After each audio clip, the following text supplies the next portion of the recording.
ஜீவா தெரு பகுதியில் இருக்கும். ஏற்கனவே மதுரை கோவில் நகரம் குப்பை நகரம் ஆச்சுன்னு சொல்லிக்கிட்டே இருந்தோம். இப்போ கண்டினியூஸாக இப்போ நம்ம வாக்கு கேட்டு வர்றப்போ இந்த பகுதியை பார்த்தோன்னா சுத்தமாக முழுக்க முழுக்க குப்பைக்காடு. இப்போ அண்ணன் ஒரு இளநீ கடைக்கார்ட்ட பேசுகிறோம், அங்கே நின்று யாரும் இளநீ கூட குடிக்க மாட்டாங்கன்னு சொல்கிறாரு. ஸோ இப்படி ஒரு கேவலமாக இங்கே எப்படி எல்லாருமே நடப்பாங்க? இங்கே பாருங்க, இது ஃபுல்லாகவே குப்பை, எல்லாமே பாக்ஸ் எல்லாமே குப்பையாக தான் இருக்குது. குப்பையாக தான் இருக்குது. இது எல்லாமே சேமிச்சு வச்சு அதோட மெயின் ரோடு இந்த ரோடு ஃபுல்லாகவே இப்படி குப்பையாக இருந்துச்சுன்னா இதில் வந்து பள்ளி செல்லும் குழந்தைகள் எப்படி நடப்பாங்க? எவ்வளோ பெரியவங்க எல்லாருக்குமே இது வந்து இன்னொன்று ஸ்டார்ட் பண்ணுற மாதிரி இருக்குது. இந்த தெரு வந்து இன்னொரு தெருவோட ஜாயிண்ட் ஆகுது. நம்ம வாக்கு கேட்டு போகிறப்போ அந்த மக்களோட ஒரு கோரிக்கை, நாங்கள் பாலம் கேட்டோம், ஆனால் பாலத்துக்கு பொதுவாக குப்பை பாலமாக எங்களுக்கு கொடுத்துருக்காங்க அப்படின்னு சொல்கிறாங்க. இப்படி ஒரு குப்பை குளத்தோட யாரால் வாழ முடியும்? இது வந்து இன்னைக்கு மட்டும் இல்லை, கடந்த 2-3 வருடங்களாக இப்படி இதே நிலைமை. எங்கே பாருங்கள், எங்கிட்டு திரும்பினாலும் குப்பை தான். ஏதோ ஒரு குப்பையோட இது மாதிரி குப்பை குடோன் மாதிரி இங்கே எல்லா பக்கமும் குப்பையை போட்டு வச்சுருக்காங்க. இதை ரிமூவ் பண்ணுறதுக்கும் இந்த பால வேலை நடக்கிறதுக்கும் எந்த சம்மந்தமுமே கிடையாது. இதுக்கும் அதுக்கும் எந்த சம்மந்தமே கிடையாது. இது நினச்சாங்கன்னா பண்ணலாம், ஆனால் அந்த இது பண்ண மாட்டுறாங்க.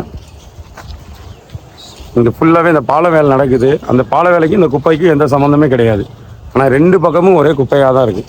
இந்த மக்கள்கிட்ட வாக்கு கேட்டு போகிறப்போ அவங்க சொல்கிற ஒரே வார்த்தை, எங்களுக்கு பாலம் கேட்டோம், ஆனால் பாலம் கட்டி கொடுத்துருக்காங்க, ஆனால் பாலத்தை பயன்படுத்தாமல் குப்பை பாலமாக கட்டி கொடுத்துருக்காங்க, எங்களுக்கு அதை முதல்ல எல்லாம் சரி பண்ணி கொடுங்க. எங்களோட பள்ளி செல்லும் பிள்ளைகளுக்கு இந்த பக்கம் தெருவிளக்கும் இல்லை, ஸோ தெருவிளக்கு வசதியுமே கிடையாது அப்படின்னு சொல்கிறாங்க. ஸோ இதுக்கு எல்லாமே நிச்சயமாக மாற்றம் வேண்டுமானால் அது நம்மக்கிட்ட இருந்து தொடங்கணும். நிச்சயமாக விஜயனோட ஆட்சி அமைஞ்சதுக்கப்புறம் இது அனைத்தும் மாற்றப்படும் என்ற ஒரு நம்பிக்கையும் மக்களுக்கு கொடுத்துட்டு வந்திருக்கோம். நிச்சயமாக மக்கள் விஜயனன் நம்புகிறாங்க, நல்லது நடக்கும்னு நினைக்கிறாங்க. நிச்சயமாக அந்த மக்களுக்கு உண்மையாக நாங்கள் இருப்போன்றதை தெரிவிச்சுக்கிறோம். இது வந்து ஒரு ஏரியாவில் ஒரே ஒரு சந்தில் நாங்கள் சொல்லிட்டு இருக்கோம். மொத்த மதுரையும் இப்படி குப்பை காடாக தான் காட்சி அளிக்குது. இது ஃபுல்லாகவே குப்பை தான். அங்கேருந்து நம்ம இவ்வளோ தூரம் வந்துட்டு இருக்கோம், எல்லாமே குப்பையாக தான் இருக்குது. இதில் ஒரு நிச்சயமாக கோவில் நகரம் மீண்டும் கோவில் நகரமாகவும் தூங்கா நகரமாகவும் மாறும். இந்த குப்பை நகரத்திலிருந்து மதுரை மீட்டெடுக்கப்பட வேண்டும். அதுக்கு அண்ணன் விஜய் தலைமையில் ஆட்சி அமைந்தோன்னா நிச்சயமாக மதுரை மீண்டும் புதுப்பொலி பெறும் அப்படின்னு ஒரு நம்பிக்கையை இந்த மக்கள்கிட்ட கொடுக்குறோம். எங்களோட தோழர்கள்ட்ட இதை கொடுக்குறோம். நிச்சயமாக நாங்கள், ஏன்னா இப்போ நம்ம எலெக்ஷன் டைமில் நம்ம நினச்சா கூட இது எதுவுமே பண்ண முடியாது, நம்ம சுத்தப்படுத்தினா கூட படுத்த முடியாது. கண்டினியூஸாக இதுதான் அந்த பாலம். இது வந்து புது பாலம், இதுதான் அந்த பாலத்தில் நடக்கவே முடியாது.